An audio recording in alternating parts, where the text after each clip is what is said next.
415 area code. Who's this? Where are you calling from? This is H. Ross Perot. Did you hear that Donald Trump is going to do something with NAFTA? Did you hear that? I did hear that at the time, yes. That boy ain't right. I mean, you know, you can put your boots in an oven, but that don't make them biscuits. So, actually, this is Spocko. I just wanted to...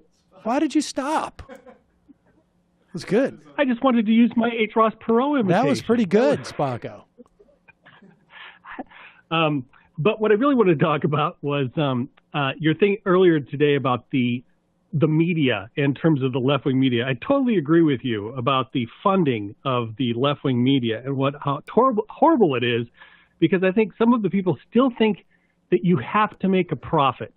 And I always like to remind people that the New York Post loses over $100 million every year.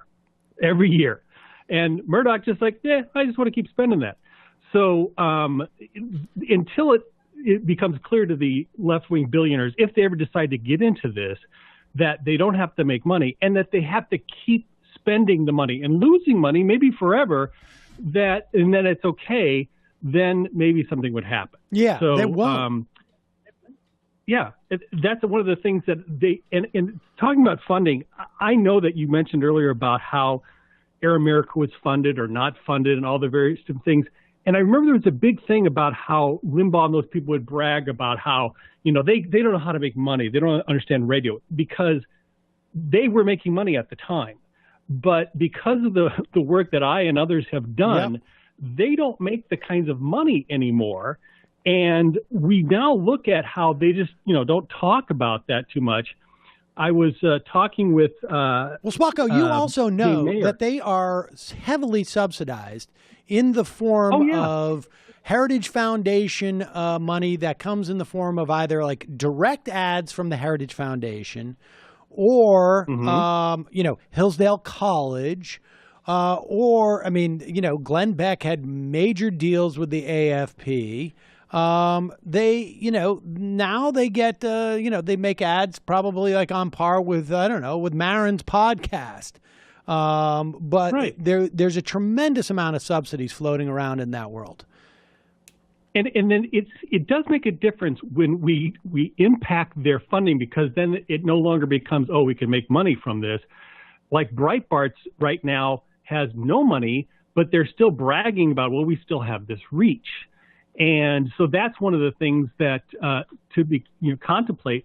But I think the other thing about that concerns me about when we talk about media and funding that I think is one way to go forward is my friend Wendell Potter. He and a group of people are starting a new investigative journalism thing called Tarbell. Yeah.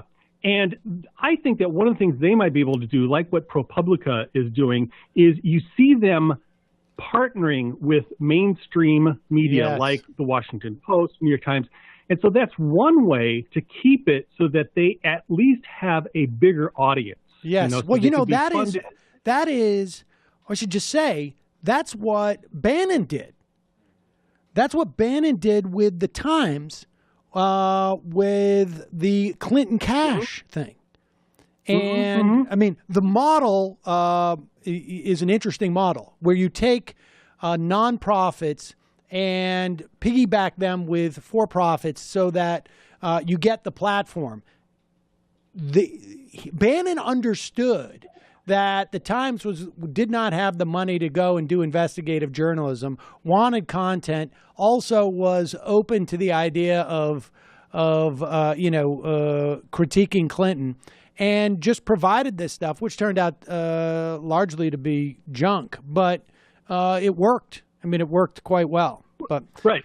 And this is something that I remember Pete Peterson did too for the Washington Post with his Peterson Foundation and the debt. Like, so there's a problem with that doing it. But when you got groups like Tarbell coming up and then ProPublica, that is one other way to do it. Spocko, I got to jump. I'm sorry, got to be quick. Okay, I got about 8 minutes. One more thing, I want to talk about. I'd like somebody to talk about the funding for the NRA and how they're funding the various different programs that they run. I had somebody that I talked to that I can talk about how much medical care costs for all these gunshots and gun wounds. It's $2.8 billion a year for hospital care for gunshots. And that is a huge number that nobody talks about. And who pays for that? Well, it's the public. And that's something that we could say. I interviewed a guy on Ring of Fire Radio, an attorney, about the potential for creating a tobacco-style legal assault, essentially, on gun manufacturers. And we can't do that until Congress gets rid of the special immunity they provide for gun manufacturers. I mean, it's the only industry in which they do anything like that. Appreciate the call.